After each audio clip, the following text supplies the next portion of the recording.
pobres de espíritu, de ellos es el reino de los cielos.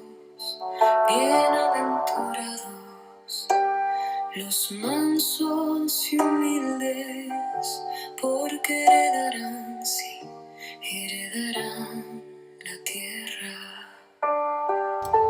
Bueno, un saludo muy especial para todos ustedes, amables televidentes, oyentes, en este día y en cualquier otro día que puedan ver este testimonio. Mi nombre es Gloria Ernide Hernández Toro, nacida en Herbeo, Tolima, en el año 1975. Vengo de vereda, del campo, campesino, una familia conformada por 7 hijos, 5 hombres y 2 mujeres. Desde muy pequeñita tenía en mi corazón ese anhelo por la palabra de Dios. Gracias a un sacerdote que iba a la vereda, llegaba a la escuelita, nos enseñaba cánticos. Él iba con su sotana negra, un sacerdote muy querido que tengo en mi memoria, en mi corazón, y como que él se encargó de sembrar en mi corazón ese anhelo por la palabra. En esa época ya estaba como esa apertura después del Concilio Vaticano II, de que las familias sí podíamos tener la Sagrada Escritura, y ese anhelo en mi corazón porque en mi casa hubiese la palabra de Dios. Y yo, sin ver, sin entender, sin comprender, como dice por ahí alguna canción vocacional, le decía a mi mamá que quería leerla. Ya en las tardecitas me iba a leer y me enamoraba mucho de todo lo del libro del Génesis, la vida de José, cómo fue vendido, bueno, como toda esa semillita.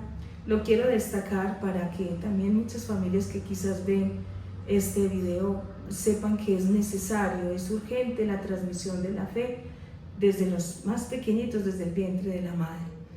Y bueno, había esa inquietud en mi corazón. En el año 1985 sucedió, no sé, en alguna otra parte del mundo no se hayan dado cuenta, pero creo que sí, porque fue la tragedia del Nevado del Ruiz, en la cual pues desapareció todo el pueblo de Armero.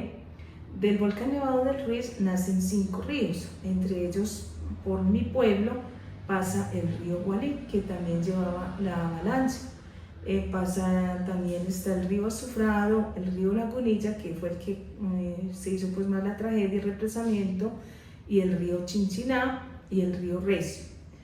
En nuestra zona donde vivíamos fue por el río Gualí, y durante todo ese año, yo tenía 10 añitos, la defensa civil, los bomberos nos preparaban, que en caso de que el volcán hiciera erupción, pues nos preparaban, ¿cierto? Taparnos la boca, si era de noche salir cubiertos con alguna cobija, con alguna manta, que dejar listo a mano, a un lado de la camita, lo para uno salir, linternas, todo eso. O sea, era como una tragedia, digámoslo así, que anunciada tristemente, pues murieron más de 25.000 habitantes de Armero y también de Chinchiná.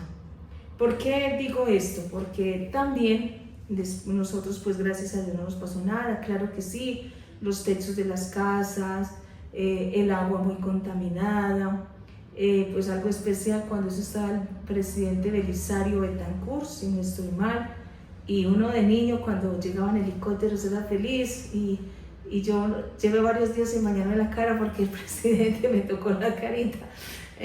Son recuerdos muy bonitos, pero ¿a qué voy? Como un poquito mi historia vocacional, porque es necesario ese Galilea, ese primer amor donde nació. Entonces, a raíz de eso, como siempre, la Iglesia Católica y muchas iglesias, por qué no decirlo, son las que más ejemplos nos dan del espíritu de solidaridad. Claro, las organizaciones gubernamentales también lo hicieron, como no vamos a ser desagradecidos, pero a nivel de organización sí, mis respetos por la iglesia. Entonces, pasados unos mesecitos, llegó un programa llamado CINEP, termina en P, para ayudar a todos los campesinos, con un programa muy especial. Entonces era como una asociación en la cual cada familia aportaba 500 pesitos, que comparado, no sé cuánto sería en 1985, 500 pesitos, digamos 5.000 pesos, bueno, qué sé yo, era una especie como de ahorro que se hacía. pero a la vez, y esto es lo más importante, una religiosa de Estados Unidos, la hermana Clara, de la comunidad de las hermanas belemnitas, llegó allá a la vereda, una hermana altísima, y necesitaba una personita que la acompañara pues a visitar cada casa, quienes estaban más damnificados, y yo era la primera que alzaba la mano para acompañarla. Pero ahí todavía no había nacido, o creo que sí, pero las manifestaciones del amor de Dios en mi vida, pero mi vocación, sino que yo era feliz acompañándola. Pero ella tenía, o el Señor a través de los ojos de la hermana, como se miraba pues a mí, sobre todo como ayudarme a salir adelante, a estudiar, que no me quedara allí como tantas mujeres campesinas que se quedan, que sus sueños de estudiar, salir adelante, de pronto quedan frustrados porque no hay quien las impulse. Ante todo, claro, mis respetos porque los visito mucho y amo mucho a los campesinos, soy de sangre campesina y tienen también una misión muy bonita como madres allá para engendrar hijos para la vida, para hacer fecundar esa multiplicación de los hijos, como lo dijo el Señor en la creación, multiplíquense. Bueno, entonces comenzó un proceso muy bonito y el anhelo de mi corazón, entonces era necesario ir a unas catequesis, cartillas de evangelización campesina, muy bonitas. Y pues perdóneme, digamos, puede ser falta de humildad, pero yo era la primera que levantaba la mano a responder, a preguntar. Si iba a mi casa y mamá, llenemos la cartilla. Eso fue como unos principios de ese amor, como para hacer liderazgo en mi vida. Luego, los padres jesuitas que están aquí en Colombia, están aquí en la ciudad de Manizales, con el Colegio San Luis Gonzaga, tienen algo muy bonito que se llama Campamento Misión y lo hacen con los jóvenes de 10º y 11, los 2 últimos grados del bachillerato, de la secundaria, y los animan todo un año, los preparan para ir a misión a lugares así, donde hay víctimas de violencia o de catástrofes de la naturaleza, y los preparan muy bien, y a mi vereda llegaron. Y allí comenzó a sembrarse en mí la vocación misionera. Mi madrecita, pues no sé si podía dar todos esos detalles, bueno, mira, mi madrecita mandaba las arepas. Arepas es un alimento que se hace de maíz, muy rico con el desayuno en las regiones cafeteras, en Colombia es muy conocida la arepa. Mandaba para el padre y sus misioneros por la mañana, muy temprano. Y yo se la entregaba y me quedaba en una ventanita escuchando, por eso lo del Shema Israel, escuchando cómo preparaban ellos, cómo hacían la oración, qué iban a hacer durante el día. Y en alguna de esas idas el sacerdote me alcanzó a ver: niña, ven, siéntate aquí a nuestro lado. Entonces mire, esos detalles como o alejan a nuestra juventud o la acercan. Y ese motivo fue en mí para acercarme. Y con ellos comencé a aprender, ahora lo agradezco de todo corazón, lo que es la misión evangelizadora. Entonces ya con ellos salía, ya ellos se iban, yo quedaba llorando mucho, se venían pues de regreso de la misión, pero me dejaban tareas, y eso, o ese pero no debe ser, y dejaban tareas de ser catequista en mi vereda. Yo con 12 años y la catequista de la vereda, ahora me encuentro con ellos, ya son papás a quienes les daba la catequesis, digamos, no con muchos conocimientos, pero pienso que con el mejor conocimiento, la fe, compartir la fe. Y así luego pues ya el bachillerato, salir al pueblo, ya pues con algunas dificultades, donde me daban la posada para yo estudiar. Y en este colegio lo regentaban, lo dirigían las hermanas franciscanas de María Auxiliadora, pero por ahí tampoco fue mi vocación. De pronto las hermanas dicen, va a ir a un encuentro ocasional, y sí fui, pero yo dije, ¿eso qué es? El yo trascendental, que el Jesús, no entendí nada. Y en mi vereda y en el colegio me decía la monjita, los ladrillos, la zanahoria, la monjita. Y yo decía, no me digan monja, que yo no quiero ser monja. Miren, pues uno rechazando como ese amor de Dios. Pero sí tenía muy en mi corazón ser misionera. Bueno, transcurrieron los días, un hermano mío anterior a mí se fue a la ciudad de Medellín. Él dijo, yo quiero salir adelante para sacar a mi mamá y a mis hermanitas del campo. No porque en el campo... es decir, nos quería sacar porque veía que carecíamos de muchas cosas, y entonces él primero nos llevó a conocer Medellín. A mí en esa época como rebeldía, dije yo Medellín no me voy, yo me quedo en Manizales. Fue una rebeldía en ese tiempo que causó sufrimiento en mi mamá, pero ahora que digo yo bendita rebeldía, porque aquí ya a mis 17 años conocí la comunidad.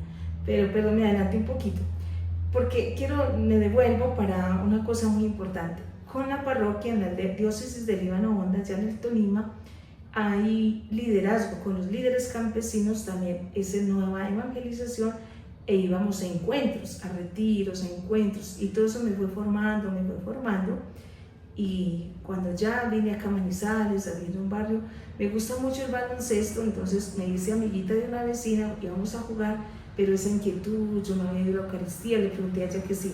Ahí sí comencé a preguntar que dónde habían religiosos. Yo me dijo, sí, las hermanas del Perpetuo Socorro, vienen acá arriba. Y me trajeron por primera vez acá, me presenté a la hermana. Y les digo una verdad, muy sincera, valga la redundancia, yo me presenté a la hermana superiora que ya está en el cielo y dije, bueno hermana, dije, ¿quién era yo? Dije, la verdad hermana, yo no sé si tenga vocación, pero quiero que ustedes me conozcan y yo conocerlas a ustedes. Y por esa sinceridad las hermanas me dijeron, inicie un proceso con nosotros, bien pueda, la orden, las puertas están abiertas. Y aquí llevo 32 años de mi vida vocacional. Muy hermosos, sí. De cruz también, de cruz. De momentos en que uno quiere tirar la toalla también. Pero aquí estoy para la gloria del Señor. Viene una parte muy importante en mi vida, digamos que se puede llamar un antes de y un después de. Un antes de es que nuestra, como misionera comunidad, no las he presentado, nuestra patrona es la Virgen del Perpetuo Socorro, hermanas misioneras de Nuestra Señora del Perpetuo Socorro, como su título lo dice, misioneras. Entonces llegué donde me tenía el Señor, entonces nuestro trabajo misionero con la educación y con misiones de evangelización en veredas, en los campos lejanos y en los barrios marginados de las ciudades o de pueblos.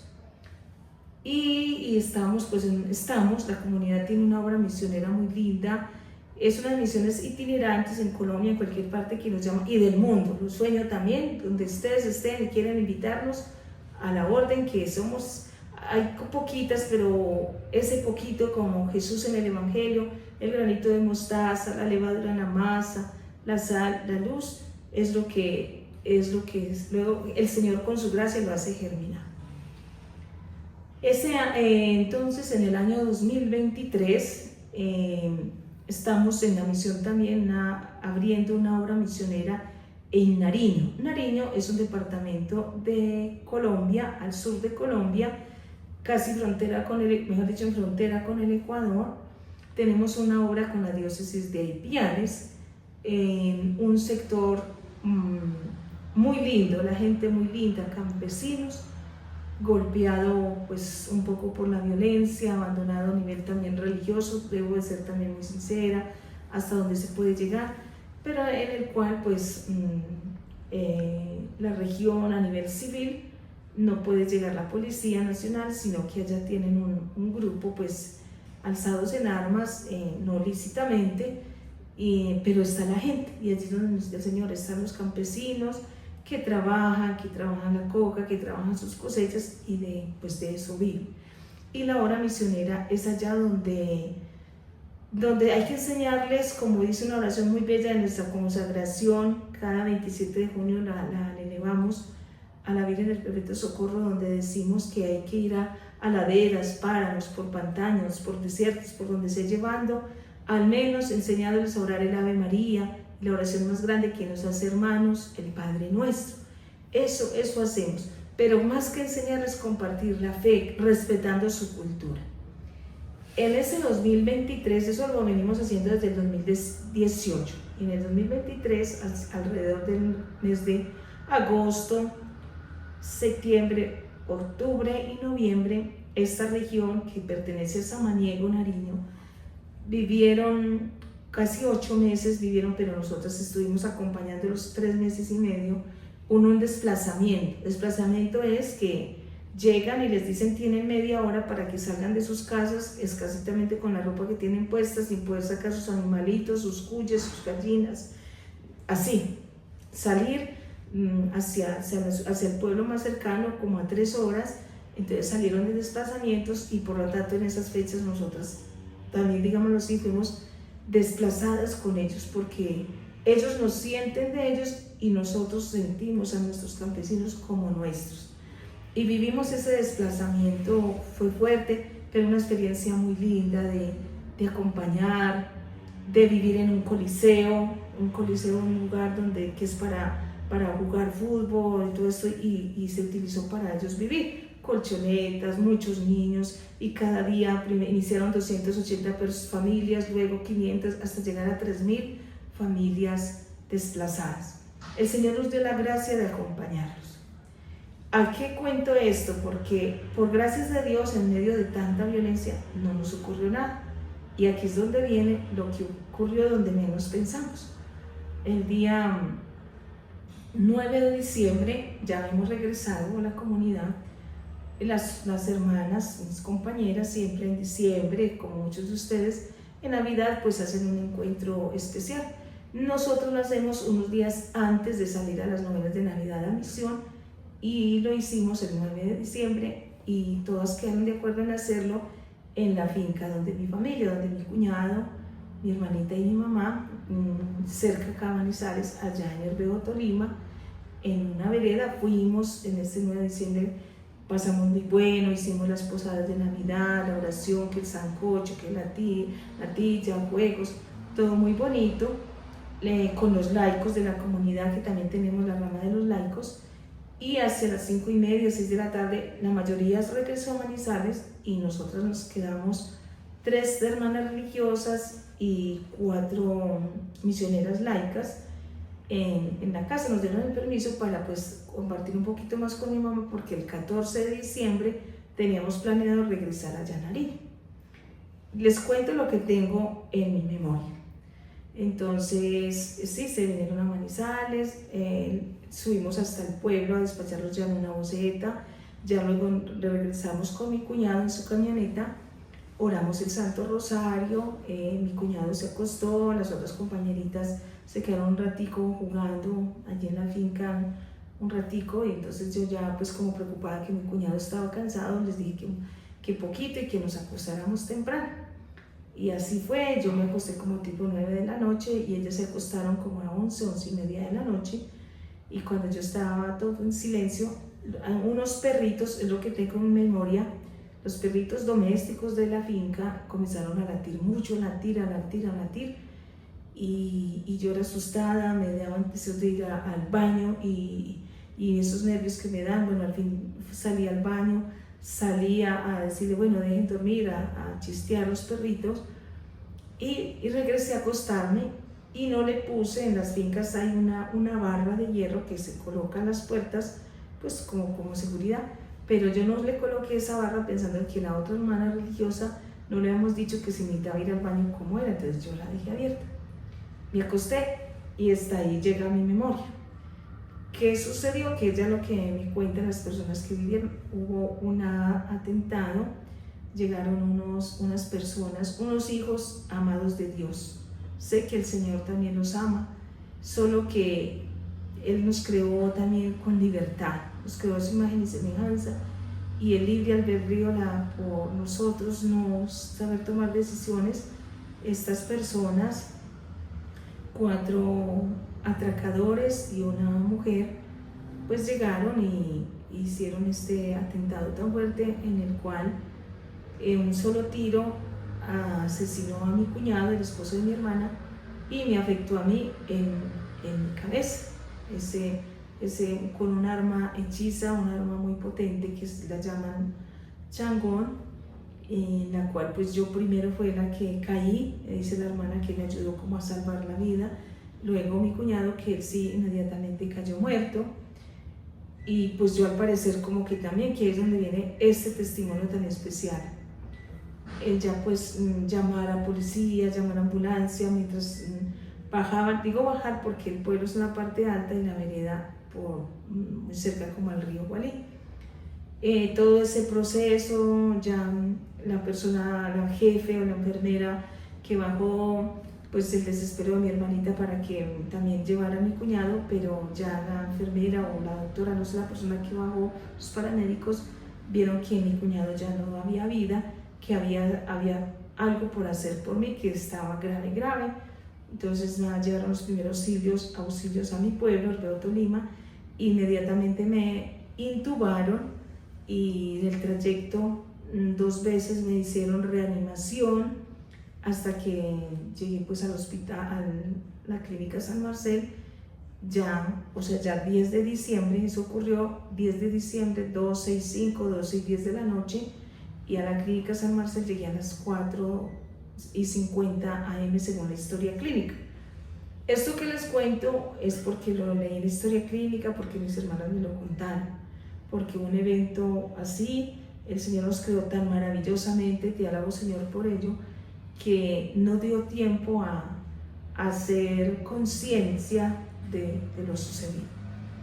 Entonces ya a las 10 de la mañana del 10 de diciembre, la primera cirugía, digamos, para hacerlo en palabras, yo no soy médica, digamos como tratar de hacer la limpieza, sacar vidrios, balines, pólvora, que la parte más afectada fue la parte frontal, que es donde se genera el raciocinio, lo cognitivo, lo emocional, la memoria, es decir, una parte muy importante del cerebro. Y entonces el neurocirujano a las 10 de la mañana hizo la primera parte y a las 4 de la tarde la otra parte, que fue ya la parte de cirugía plástica. Pero de ahí empezó un proceso muy fuerte que el médico dijo, esto lo hago por mi ética, pero yo no creo que la paciente amanezca con vida. Y aquí llevo ya 18 meses de todo un proceso en este milagro. Este testimonio lo doy como el poder tan grande que tiene la oración de intercesión, porque inmediatamente salió las noticias, la CRC de Colombia, Conferencia de Religiosos de Colombia, todos unidos en oración por mi recuperación, porque fue algo muy espeluznante, de mucho dolor. Una religiosa pues herida a bala, pues causa como la de, no porque sea religiosa, como la de cualquier ser humano. No hay derecho que ninguno apriete un arma para quitar la vida, que es sagrada.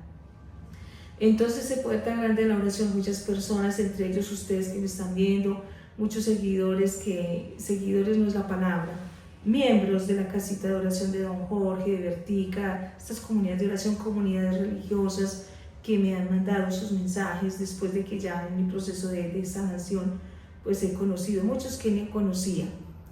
Entonces ya vino un proceso en el cual me puse muy mal, y el 12 de diciembre, que es el día de Nuestra Señora de Guadalupe, parece ser, o es lo que me cuentan, que hubo un momento en que el doctor salió y a la hermana superiora, que fue la que firmó pues como la acudiente, porque ya mi hermana, mi mamá y todo ese otro dolor con lo de la muerte de mi cuñado, entonces le dijo, hermana, ingrese a cuidados intensivos, y le dijo, usted verá si le habla, pero ella no puede escucharla, pero si quiere hágalo y despréndase de ella.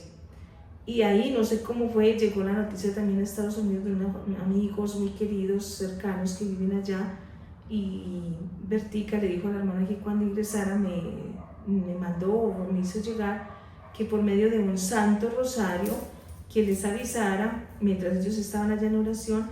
Y ella ingresó, me habló, y no recuerdo lo que me haya hablado, pero este testimonio vale que ella colocó el Santo Rosario en mi mano izquierda, pues yo con muchos tubos, intubada, muchas cosas, la colocó y yo hice este movimiento. Entonces la hermanita salió corriendo y le buscó al doctor, y el doctor pensó que era que yo ya me había muerto. A ver, ¿qué pasó? Entonces ella le dijo, no doctor, yo creo que la hermana, si hay algo por hacer por ella, porque ella siente. Cuando hay un atentado o un accidente de esa envergadura, pues lógicamente lo que hay en duda es lo de los sentidos, la parte neurológica. Entonces él dijo, a ver, ¿qué le hizo? Entonces regresó rápido donde la hermana y le dijo, ¿usted qué le hizo a la paciente? ¿Qué pasó? Entonces él dijo, no, simplemente, entonces él dijo, a ver, ¿qué es eso? Colóqueselo en la otra mano. Entonces llegó y lo colocó en mi otra manito. Y también ya la doblé un poquito más. Y el doctor le dijo a la hermana, sálgase que ya, sí, no sé qué palabra diría, pero salieron tal vez a decir a los otros médicos, hicieron junta de médicos de que sí había algo que se pudiera hacer por mí. Doy gloria a Dios por ellos, al doctor, al neurocirujano, al doctor Pardo, que Dios bendiga, siga bendiciendo sus manos, que se supo guiar. Yo creo que él, ¿qué hago aquí? Y me imagino que el Espíritu Santo soplando, mostrándole qué partecita, porque el que conozca de esto, el cerebro, son cada neurona se dice, ¿verdad? Que es muy pequeñita y no afectarla una parte de mi cerebro, pues después de 4 horas o 5 horas, porque hasta las 10 de la mañana que vuelvo de la cirugía, ya estaba muy infectada y creo que tuvieron que extraer ese pedacito infectado completamente. Los que conozcan de armas saben. Entonces sacar ese pedacito y no hacerme falta pues hasta el momento, de gloria a Dios. Entonces siguió todo un proceso. Bueno, ¿qué digo?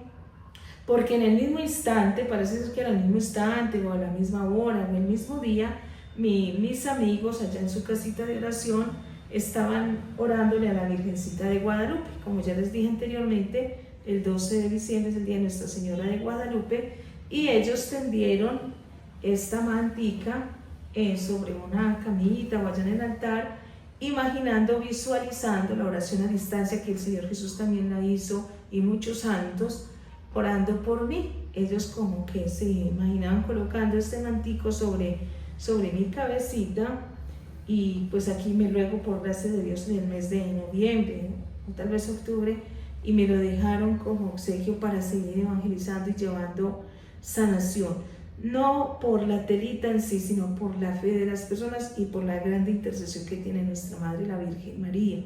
Y a ella pues es la misma Virgen María Santísima, que se viste con este delantal de servicio y con este del perpetuo socorro, ¿verdad? Entonces este testimonio es muy lindo. Agradecerle también a esta familia Arias Coca y a todas las familias en oración. Todo ese proceso pues fue muy bonito. Viene algo, todo ese proceso de cuidados intensivos, un momento en que ya tal vez me bajaron sedación o qué sé yo. Parece ser, o es así, el doctor ya comenzó con la hermana superior a preguntarme cosas, que quién era yo, y cómo les va a sonar chistoso, y yo también me río, que le preguntaron, bueno, ¿quién eres tú? Y yo dije de todo menos que era religiosa. Dije que yo tenía un esposo, que tenía 2 niñas, que si él por favor diera el nombre del esposo, y yo dije que Juan Carlos, que es profesor de la Universidad Autónoma. Y luego preguntar al doctor que cuántos años tenía yo, dije que 10 añitos. Entonces, claro, la hermana Luz Dari sin duda le dio tristeza, pero pues también se sonreían, y luego ya el doctor como que la sacó aparte de la hermana y le dijo, hermana, la paciente puede quedar sin memoria. Y claro, era lo más en el conocimiento de ellos y de estudio, y ante un accidente de esos, pues, claro, no tengo por qué dudar que su ciencia lo diga así. Sin memoria, como una loquita, ¿cierto? Querer salir corriendo, y de hecho sí lo viví, que más adelante les cuento esa parte. Agresividad, y también le dijo a la hermana, bueno, y si la paciente llega y no quiere ponerse esa ropa, ese vestuario de ustedes, ¿qué van a hacer? Y ella le dijo lo siguiente: si el Señor no la quiere dejar, como no la deje, la vamos a recibir y la vamos a atender. Esto es muy grande, lo lindo de que es ser religiosa, pertenecer a una comunidad que viene ya atrás a volverse la familia espiritual de uno. Que estoy en deuda también con mis hermanas que hicieron todo ese proceso conmigo. Bueno, ante esas preguntas, esas distintas secciones, yo tuve también allá en el hospital, me cuentan momentos de agresividad, de querer tirarme de la camilla, de que me sacaran, de no, que no podía ver hombres, mis hermanos yo los echaba, muy doloroso para mis hermanos, no los quería ver. Esto no lo recuerdo, sino que me lo cuentan, todo ese proceso. ¿Qué tengo? Esto es en otra parte del testimonio, son varias cosas para ver la gloria de Dios en una. Un momento muy especial, no sé cuándo, si fue en el mismo momento del tiro, en qué momento viví algo muy especial, no túnel no, sino como caminando montañas, así como es en la misión, subiendo, y yo me sentía agitada, subía, pero yo subía con mucha alegría, y cuando ya estaba, digamos, casi llegando a la cima, una mirada, no el rostro, no toda la cabecita, sino la mirada de Dios, yo sentía la mirada de Dios Padre, de un papá, una mirada tierna, de ternura, como diciéndome, bienvenida hijita, te amo. No sentí una mirada de un Dios castigador, no eres digna de estar aquí, y claro, lógicamente, seguramente que por no estar todavía lista, el Señor también me devolvió, tal vez diciéndome con esa mirada muchas cosas. Estoy en ese proceso de orar al Señor, para que me dejó otros días aquí en la tierra, seguramente para decirme, sírveme mejor, no me sirvas mediocremente. Eso fue un momento muy especial. Otro momento muy especial fue el escuchar la voz de mi cuñado, pues ya muerto, pero yo todo el tiempo lo escuchaba afuera de la habitación, ya era en cuidados intermedios, y yo decía, pero Reinaldo, así se llamaba mi cuñado, ¿por qué no entra? Yo lo escucho y él no entra, y ellas no sabían, las que iban a acompañarme, qué decirlo, hasta que una de ellas dijo, no, es que es un doctor que habla parecido a él. Bueno, yo ya me calmaba, pero ya después leyendo como este testimonio, como este momento de salvación de mi vida, creo que él me estaría acompañando ahí, porque las últimas palabras, me cuenta mi hermana, que él dijo antes de caer muerto fue, mataron a Gloria. O sea, seguramente que él murió con mucho dolor, con rabia, con dolor de ver de que me habían asesinado. Orar mucho por el descanso de su alma.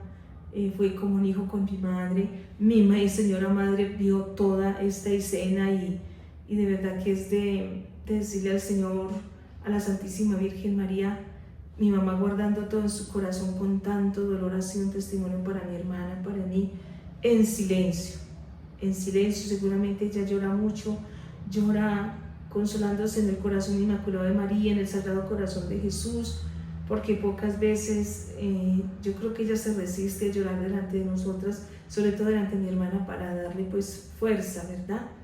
Entonces esa parte con mi señora madre. Con mi hermanita, pues les pido que sigan orando por ella, por esa herida, es muy grande, porque una convivencia de 28 años de matrimonio pues es bastante, y más uno sabe que todos nos vamos a morir, pero esa forma tan cruel de irse de su esposo, ya ha estado muy fortalecida, pero sí, por favor, de todo corazón, oremos para que el Señor Jesús, Mamita María, la escondan en su corazón, y ella logre ir sanando esa herida, que se convierta en algo redentor. Seguramente ella todavía no se explica el por qué, bueno, el para qué. Lógicamente yo sé que el Señor no manda que alguien apriete un arma, el Señor simplemente respeta la libertad del ser humano, y el Señor mismo pues tocará el corazón de estos hermanitos, para que pues en justicia, porque debe haber justicia también, pero sobre todo que no sigan cometiendo estas atrocidades con nadie, no causar más dolor a nadie, tanto por ellos como los demás personitas que tal vez en este mismo instante son sicarios o van por estos caminos, en fin, de todo corazón que sea esa comunión de oración por estos hermanos, de todo corazón. Si algún día se los digo de todo corazón, me duele mi corazón cuando veo a mi hermanita llorar, sufrir, sí, no les voy a negar, porque somos mujeres, y más mi hermana, duele en el alma. El proceso del perdón es lindo, es hermoso, es duro. es duro, el Señor Jesús lo dijo en la cruz y con mucho dolor. Padre, perdónales porque no saben lo que hacen. No sé si Jorgito tenga alguna otra pregunta que me quieras hacer. Bueno, ¿cuál es?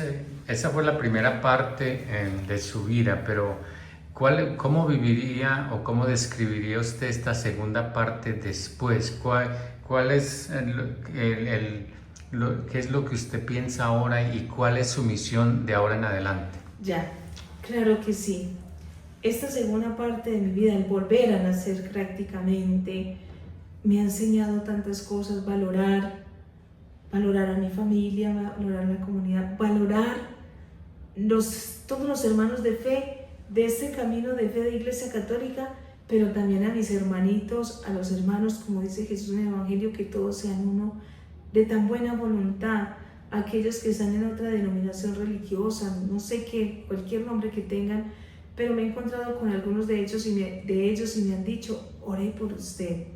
Eso es muy, muy bonito, el aprender humildad, el aprender en la vulnerabilidad, el uno volverse nada, depender de quien me ayude a bañarme, quien me ayude, porque tuve aquí 3 meses en una casa de terapia física, de terapia fonoaudióloga, terapia ocupacional, terapia neurocognitiva, aún estoy en ella. Y entonces, Jorgito y todos ustedes, de verdad que he valorado más esa parte y Dios quiera que nunca se me olvide la gratitud, ser más agradecida con el respirar por nuestros propios medios.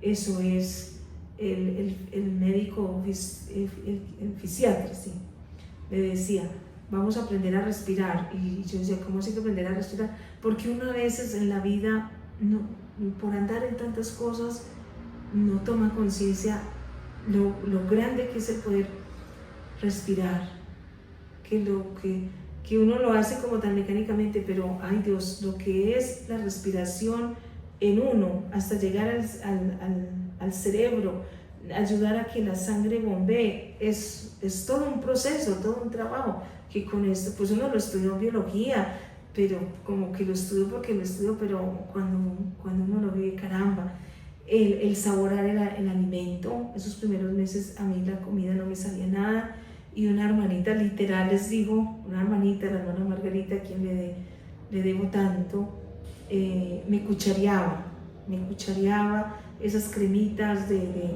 espinaca, yo no les sentía sabor, y ella, bueno, a ver, o sea, es muy lindo, volví a ser una bebé, de verdad que sí. En las terapias de ocupacional, les cuento una cosa, yo pasaba de transición, el escribir, el dibujar, que los colores, que todo esto ayudarme a conectar, y me iba muy bien, y pasaba primero, segundo, tercero, primaria, estaba en quinto y me devolvía, y eso causaba mi tristeza, porque yo decía, ay no, todo eso uno lo cree, de verdad, hermanitos, personas que ya son profesionales en la universidad, pero en accidentes como estos nadie está libre, no solo por un atentado con un arma. Me contaban en este proceso con la neuróloga que esto puede suceder en un momento, que haya un cortocircuito, lo llamo yo así, pero no sé cómo se llamará a nivel de la ciencia, a nivel médico, que de un momento a otro te quedes sin saber dónde estás.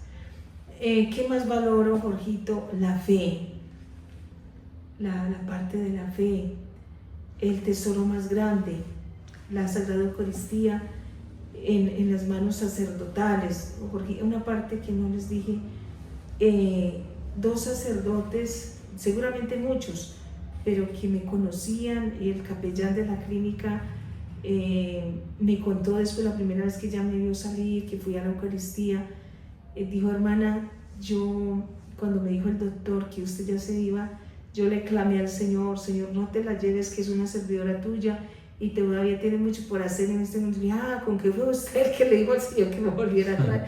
Dé gloria a Dios por este sacerdote.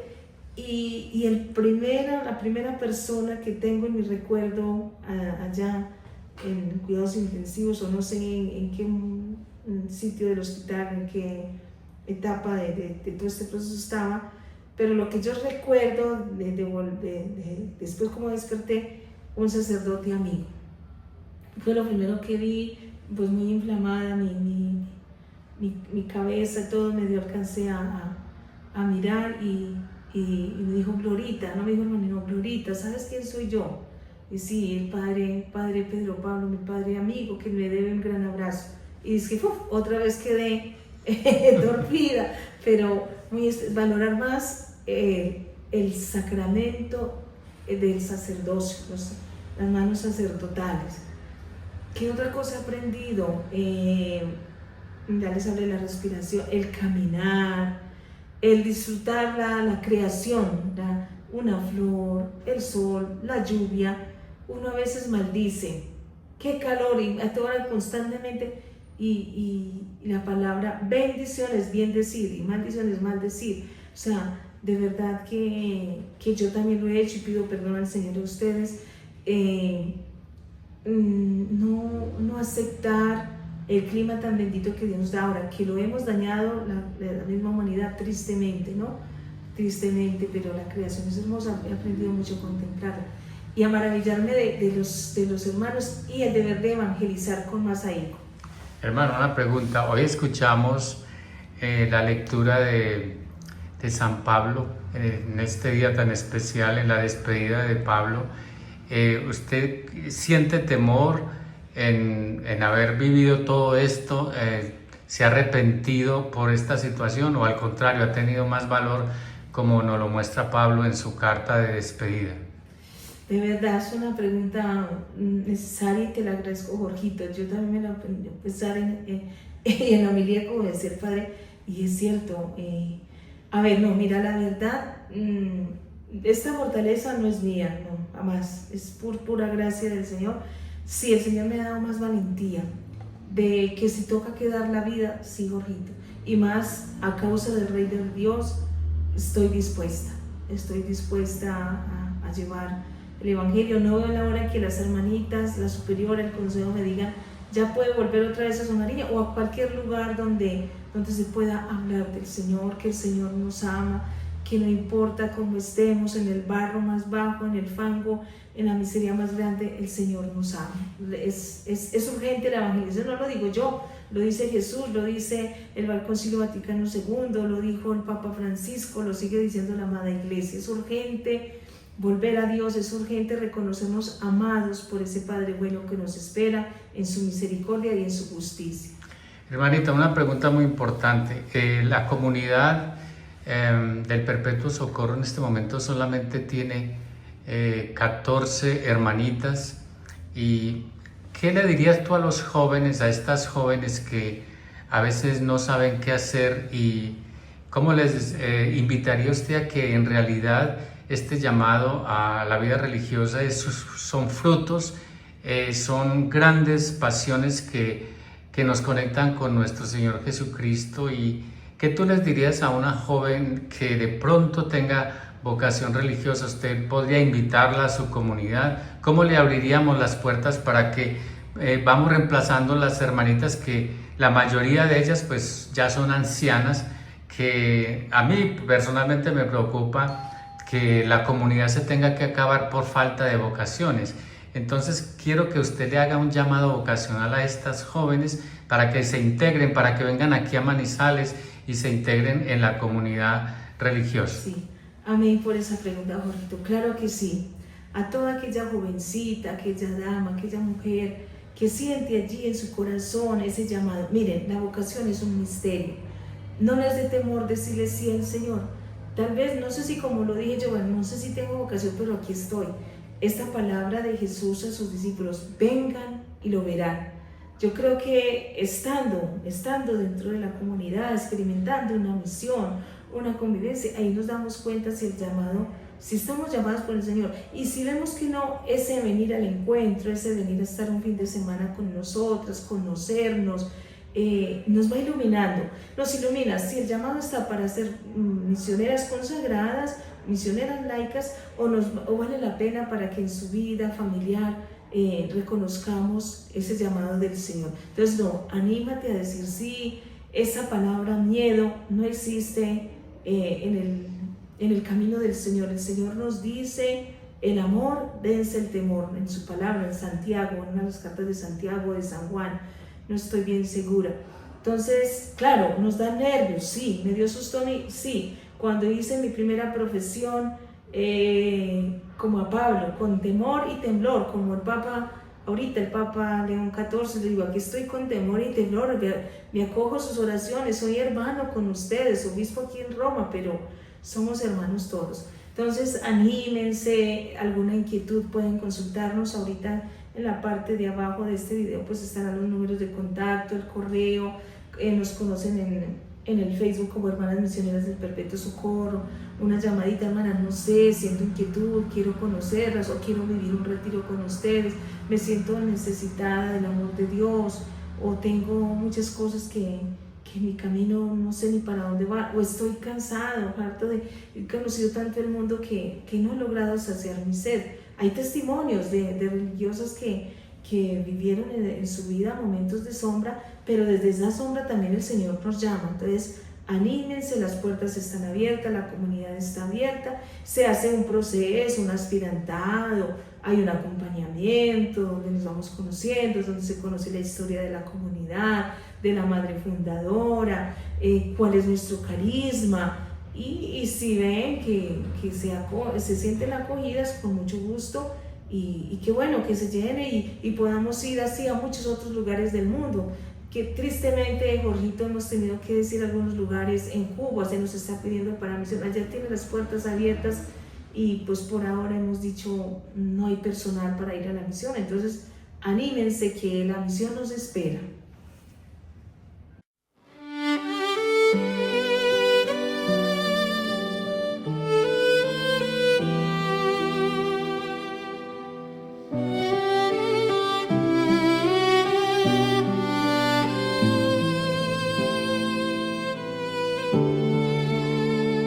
Por los caminos de Herbeo, en tierras de Tolima, una mujer de hábito blanco lleva luz divina. Sobre su mula avanza con canto y alegría, lleva el amor de Cristo a quien más lo necesita. 32 años entregada al pobre y al olvidado, a niños y ancianos su corazón ha dado. Un día la violencia tocó su misma puerta y el cielo detuvo la bala que a ella le hiriera.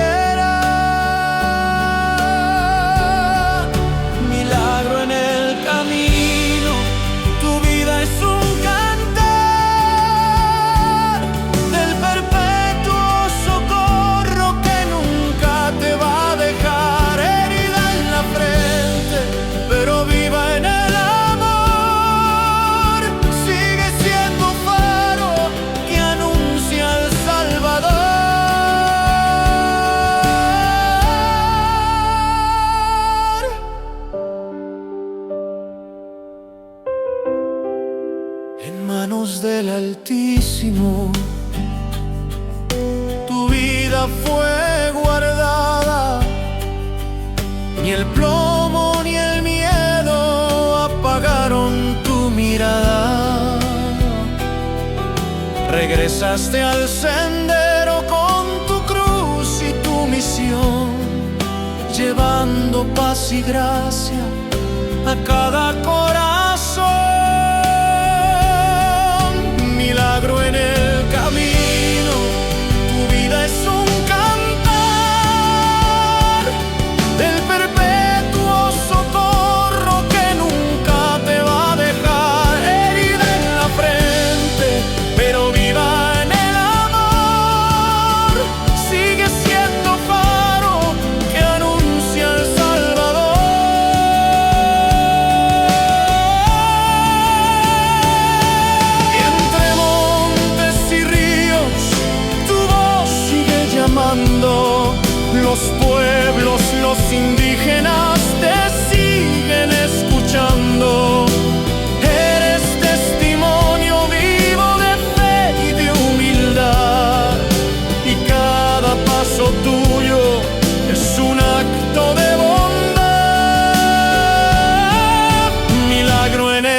camino, tu vida es un altar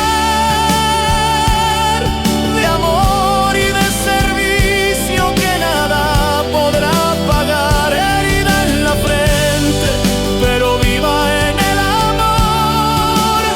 Sigue siendo faro que anuncia al Salvador.